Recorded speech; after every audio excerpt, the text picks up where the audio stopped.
All right, sports fans, how's everybody out there doing? William Martin coming at you one more time here on YouTube with another edition of the 300 Pounds of Sports Knowledge Podcast. Now, as MLB's hot stove is heating up, what will the New York Yankees do about catcher Gary Sanchez? At one point, Sanchez appeared to be the backstop of the future for the Yankees, but he has quickly fallen out of favor. Now, you're talking about a guy in Sanchez. He's not a solid defensive catcher, while he has now become a bigger liability at the plate. This past season, Sanchez only batted .147 with an on-base percentage of .253. Sanchez is very prone to the strikeout pitch. You go back to 2017 where he struck out 120 times in 122 games. And in 2019, he struck out 125 times in just 106 games.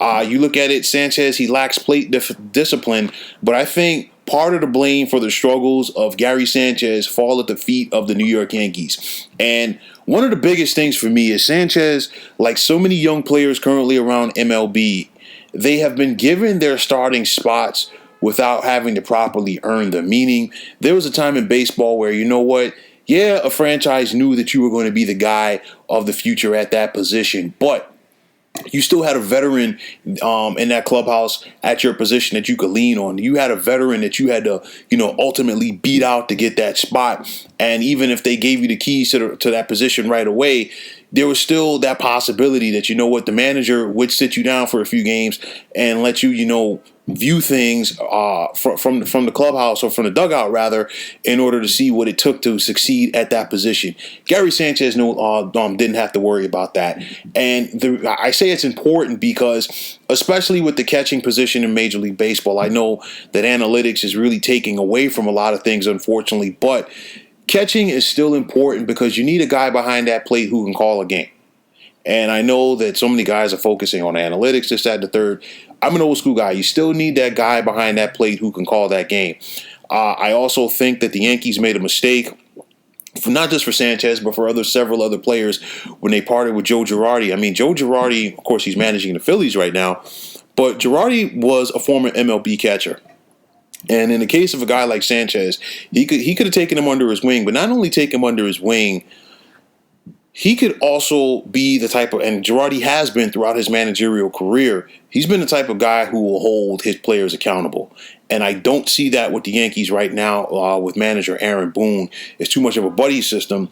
And because of that, Sanchez, I don't think he ever has really had to work as hard as he really needs to in order to be successful at the MLB level. Now, of course, you're going to hear about the names of JT Realmuto and Yadier Molina as potential catchers for the Yankees in 2021. But at the end of the day, I think the Yankees are stuck with Sanchez, so they have to find a way to figure this out. They don't have another position where they can put him. And just for the sake of argument, if the Yankees really were interested in trading Sanchez, at this point, I don't think they can get a bag of balls back from him. That's how bad it is. So, I mean, you want to try to work this out. It's easier said than done.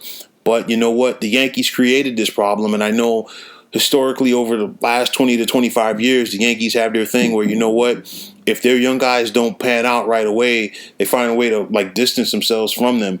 But unless you can find that next catcher coming down the pike, unless you can, you're willing to just, just part with Gary Sanchez and bring in a Realmuto or a Yadier Molina for a couple of years, you're stuck with this guy.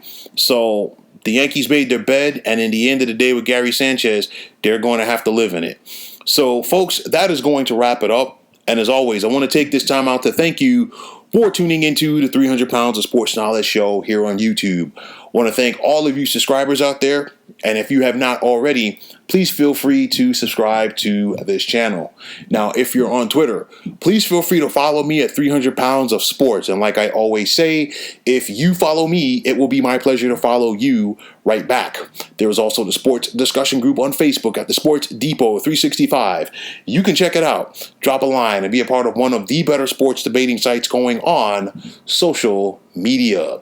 So once again, fine folks, my name is William Martin. Take care and have yourselves a wonderful day.